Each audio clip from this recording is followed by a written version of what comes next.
आज चाहिँ हाम्रो तराईको होली छ होइन अनि त्यसपछि चाहिँ हामी फेरि खेले छैनौँ हामी चाहिँ एलर्जी हुन्छ भनेर अनि हामी चाहिँ अब घरबाट माइत जाँदैछौँ है त। अब बाटोमा के हुन्छ म हजुरलाई देखाउँछु है त। चट्ट ढोका लागेर अब हामी हिँड्यौँ बाटोतिर होलीको माहौल कस्तो छ भन्दै हेर्दै म मेरो छोरी हस्बेन्ड र मेरो भाइ। मेरो छोरी चाहिँ आफै चढ्छ अरे कि उहाँ सकि नसकी कि फेरि सकोस् नसकोस् हेर्नु ल लेट्स गो।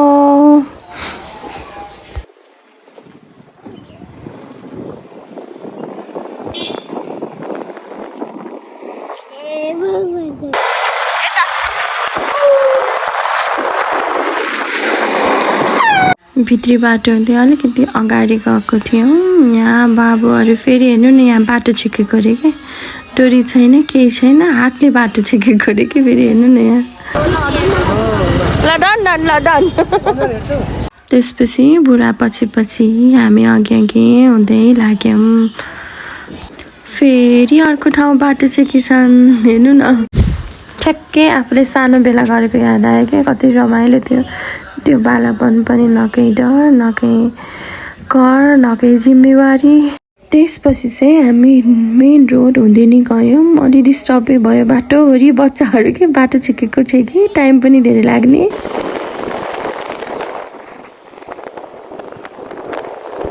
चुनावको माहौल होला खासै होलीको केही रौनक चाहिँ थिएन है बाटोमा अलिअलि भित्र चाहिँ खेलिरहेका थिए मान्छेहरू।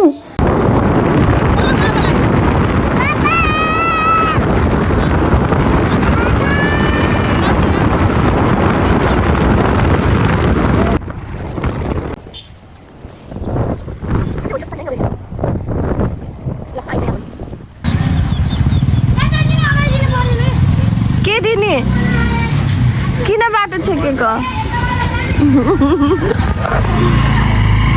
तिमी दियो हो न पैसा मैले किन दिने हो न अब किन दिने हो पैसा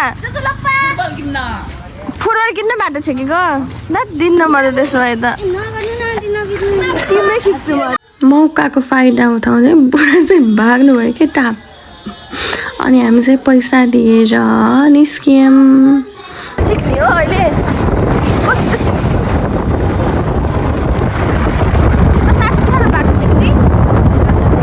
ल फाइनली हामी हाम्रो डेस्टिनेसनसम्म आयौँ। यहाँ आउँदा चाहिँ आफ्नै भदैनी ग्रुपहरूले बहिनीहरूले बाटो छेकेको रहेछन्।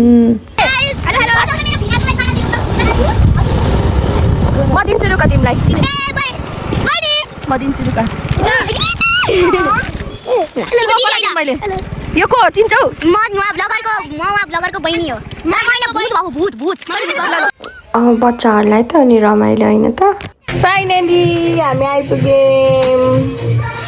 हाम्रो भिडियोलाई लाइक सेयर सब्सक्राइब गरिदिनु होला। Thank you.